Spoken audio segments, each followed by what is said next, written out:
Hi everyone, and welcome to the second episode of the Why Music podcast, the podcast where we explore different musicians and their music throughout history. Today we're going to learn about a really fascinating lady called Sister Rosetta Tharpe.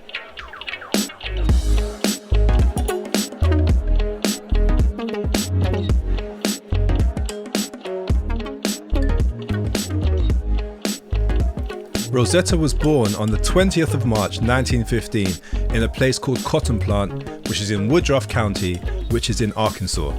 If you don't know much about Arkansas, there are a few famous people who have come from that state, such as Maya Angelou, who was a poet and civil rights activist, and the father and son, Art Porter Sr. and Art Porter Jr., who were both jazz musicians. It was very clear to many people that Rosetta had a talent for music. She was singing in choirs and she was playing the guitar when she was only 4 years old. And she traveled around with her mum performing at different churches around the southern states of America. In many churches, people often refer to each other as brother or sister, and that's why we know her now not as Rosetta Tharpe, but Sister Rosetta Tharpe. As time went by, Rosetta became more and more well known as an excellent gospel singer.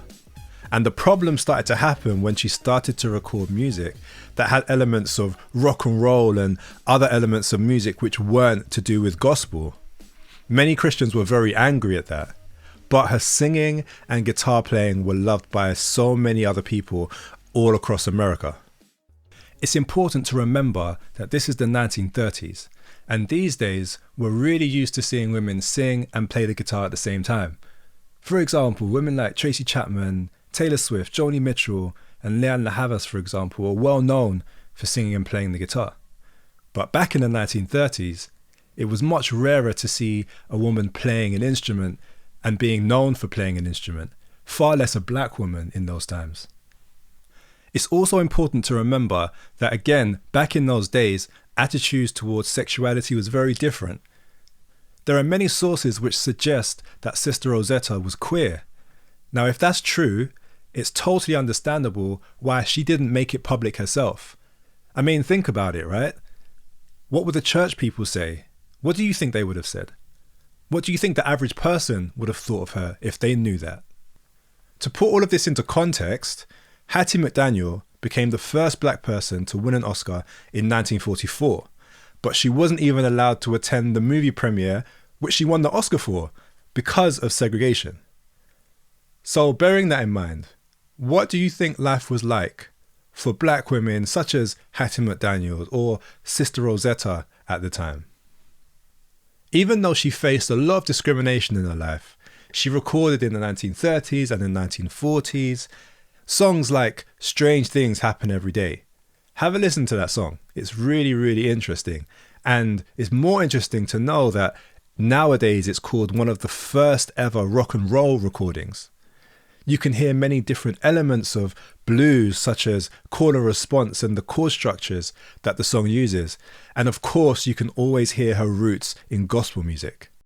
She was a dynamic performer who had amazing stage presence, and she also had this amazing ability to get the audiences involved in her performances, and she captivated them with her incredible guitar solos. Thankfully for her, she also became popular abroad, and she toured around Europe in the 1950s and the 1960s with other famous musicians such as Muddy Waters and Otis Spann. Now, question for you. Have you ever heard of the singer Little Richard? Well, I bet you didn't know this, but Sister Rosetta first heard him sing when he was 14 years old, and she put him on stage with her, which was actually his first ever public performance. Now, if it wasn't for that moment, if it wasn't for her generosity, maybe we'd never have got to hear songs like Tutti Frutti or Good Golly Miss Molly. In her career, she also influenced so many other musicians, including people you might have heard of before. Meatloaf, Tina Turner, Chuck Berry, Aretha Franklin, and others. Even Johnny Cash called her his favourite singer growing up. She broke so many barriers because of her race, because of her sexuality, that even though she was technically a gospel singer, she was inducted into the Rock and Roll Hall of Fame in 2017.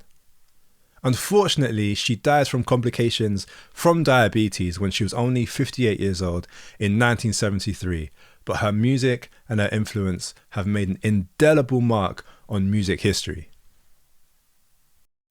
So, as usual, I have a couple questions for you. Question number 1. Why do you think some Christians were unhappy with Sister Rosetta singing non-religious music? Question number 2. We always call Elvis the king of rock and roll, right? But maybe Sister Rosetta should be called the queen of rock and roll. What do you think? Thank you for listening to this episode. I really hope you've enjoyed it and you've learned something as well. But before we go, I have a quick fact for you. Tell me something good. In 1951, Rosetta got married in front of thousands of people in a baseball stadium. It was actually Griffith Stadium in Washington, D.C., and approximately 25,000 people attended the wedding and the concert. That, my friends, is a lot of confetti. So on that note, thank you for listening. I really hope you've enjoyed it. If you've been enjoying these episodes and this podcast, make sure you like and subscribe and you share it with your friends.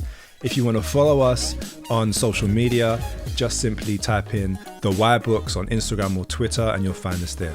So until next episode, take care of yourselves, listen to some great music, especially Sister Rosetta, and peace.